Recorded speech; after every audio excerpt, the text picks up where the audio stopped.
नमस्कार, स्वागत है आपका। मेरा नाम है विपिन चौधरी। राजनीति की भी अपनी अलग ही परिभाषा होती है। ऐसी परिभाषा जिसे ना तो आसानी से पढ़ा जा सकता है और ना ही समझा जा सकता है, और अगर ऐसा है तो इसके पीछे का सबसे बड़ा कारण राजनीति में अनिश्चितता का होना है। मतलब यह है कि राजनीति में कुछ भी निश्चित नहीं है। इसे समझने के लिए हम बात करेंगे असदुद्दीन ओवैसी की, जिनकी राजनीतिक महत्वाकांक्षाओं ने उसी बात को मजबूती प्रदान की है जिसकी चर्चा ऊपर की गई है। हालांकि राजनीति में महत्वाकांक्षा ना हो, ऐसा तो सोचना भी राजनीति की धारा के विपरीत दिशा में जाने के समान समझा जाएगा। बहरहाल, अब बात को विस्तार देते हुए असदुद्दीन ओवैसी की राजनीति की बात की जाए। वैसे तो ऑल इंडिया मजलिस-ए-इत्तेहादुल मुस्लिमीन की राजनीतिक विसात हैदराबाद में बिछाई जाती रही थी, लेकिन इसे ओवैसी ने विस्तार देना शुरू किया। शुरू ही नहीं किया बल्कि उन्हें कामयाबी भी मिलती गई, और इसी कामयाबी का नतीजा था कि ओवैसी ने बिहार विधानसभा चुनाव में पूरी उम्मीद के साथ एंट्री की और सबको चौंकाते हुए 5 सीटों पर जीत भी दर्ज की। बिहार में AIMIM की जीत ने ओवैसी की महत्वाकांक्षाओं को और भी ज़्यादा मजबूती से उड़ने के लिए पर तो लगा ही दिया। साथ ही RJD के नेतृत्व में बने महागठबंधन को सत्ता की दहलीज पर कदम रखने से चंद कदम पहले ही रोक दिया।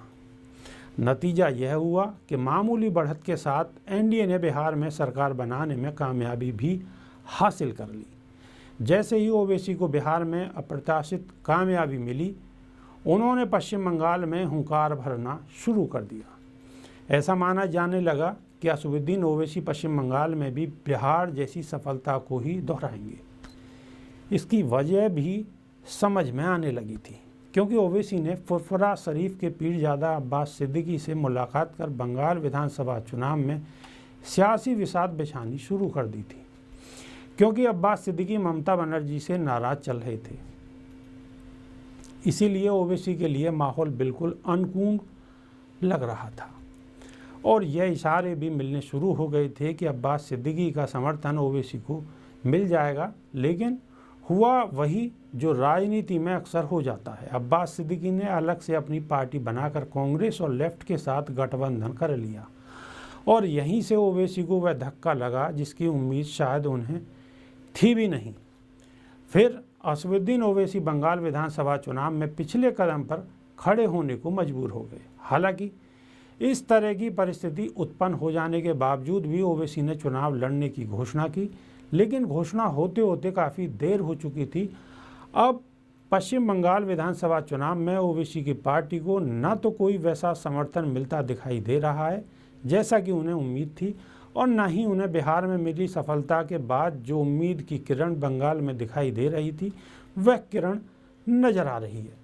पर बंगाल में ओवैसी की बनी ऐसी हालत से उत्तर प्रदेश की राजनीति भी एक ऐसी परिभाषा विकसित की जाने लगी है जिसे राज्य में होने वाले आगामी विधानसभा चुनाव के मद्देनज़र अभी से ही देखने और समझने की कोशिश की जा रही है। ऐसा इसलिए क्योंकि ओवैसी अगर पूरी मजबूती के साथ यूपी के चुनावी समर में भी कूदते हैं, तो वैसी राजनीतिक पार्टियां जिन्हें बड़ी संख्या में मुस्लिम वोट प्राप्त होते हैं, उन्हें बिहार की तरह ही नुकसान उठाना पड़ सकता है।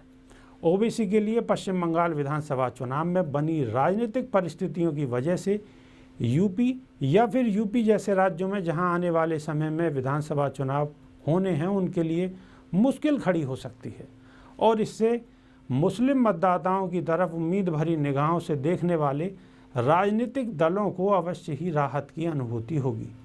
जाहिर सी बात है, बंगाल चुनाव में ओवैसी ने जो उम्मीद लगा रखी थी वह पूरी होती नहीं दिखाई दे रही है, और इसका सीधा लाभ ममता बनर्जी की पार्टी तृणमूल कांग्रेस को मिलता दिखाई दे रहा है।